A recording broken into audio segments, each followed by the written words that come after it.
समृद्ध, अपने को सबसे आधुनिक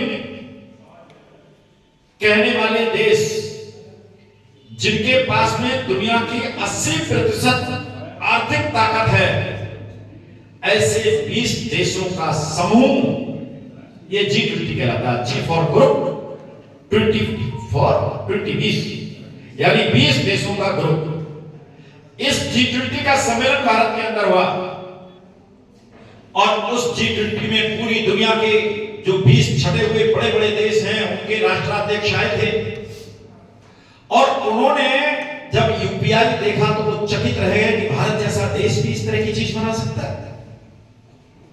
और आप विश्वास करेंगे, अभी अगर आप अखबार पढ़ने में रुचि रखते हो तो फ्रांस ने यूपीआई भारत से लेकर के उसको अपने यहां शुरू कराया है। परसों के अखबार में था, नहीं परसों नहीं, कल के अखबार में था कि श्रीलंका और मॉरिशस ने यूपीआई भारत से लेकर के और अपने यहां शुरू कराया है।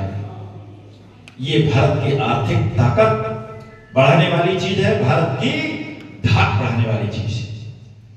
यानी हम साइंस एंड टेक्नोलॉजी में भी इतने आगे जा रहे हैं। इतना ही नहीं, आज तो अमेरिका जैसे देश में 35% सॉफ्टवेयर इंजीनियर, और जिसको एआई कहते हैं, आप लोग जानते हो, आर्टिफिशियल इंटेलिजेंस, अगर किसी ने पढ़ा हो तो ये जो आधुनिकतम विज्ञान है, इसमें भी भारत अमेरिका के सॉफ्टवेयर इंजीनियरिंग में 35% हिस्सेदारी अकेले भारतीयों की है। ये आज हम खड़े हैं।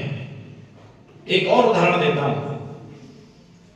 अभी जब कोरोना आया, कोरोना में वैक्सीन बनाई है। वैक्सीन बनाना कोई साधारण काम नहीं था। आपको यह भी बता दूं कि पहले वैक्सीन बनती थी, मीजल्स की, पोलियो की, बीसीजी बनी, बाकी सारी वैक्सीन बनी, दूसरे देशों में विकसित होती थी और वो देश जब अपने यहां से सैचुरेट हो जाते थे, संतृप्त हो जाते थे, तब भारत को वैक्सीन बेचते थे।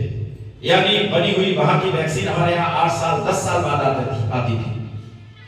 ये पहली बार हुआ कि दुनिया में सबसे पहले वैक्सीन बनाने वालों में से भारत एक देश था, और जिसने इतनी बढ़िया वैक्सीन बनाई जो पूरी दुनिया में सबसे ज्यादा प्रभावी साबित हुई। ये हमारी बढ़ती हुई साइंस एंड टेक्नोलॉजी का उदाहरण है, ये हमारी बढ़ती हुई धाक का उदाहरण है। यानी हम अपनी पुरानी विरासत, अपनी समृद्ध विरासत, उस पर गर्व करेंगे, उसको भी हम अपनी सजो करके रखेंगे, लेकिन साथ में ही आधुनिक विज्ञान में भी आगे बढ़ेंगे, साइंस एंड टेक्नोलॉजी में भी दुनिया से आगे बढ़ेंगे। हमारे छात्र, हमारे देश के जो भी भविष्य है, वो भी इस टेक्नोलॉजी में पीछे ना रह जाएं, इसको आगे बढ़ाने का काम करें तो उन्हें किसी चीज की कमी ना हो।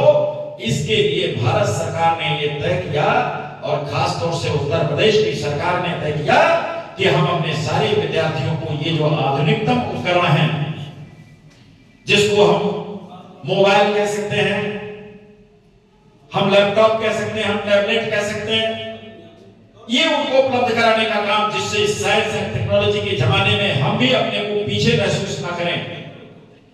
देखिए, वो अलग बात है कि हमारे वक्त का जमाना था, जब मैं विद्यार्थी था, मैंने शायद कंप्यूटर तब देखा होगा जब मैंने एमबीबीएस कर लिया।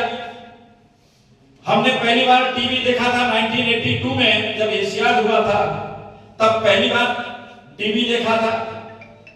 हमसे विज्ञान में प्रश्न किया जाता था कि टीवी मतलब फ्रिज के पीछे होता है ठंडा, गर्म,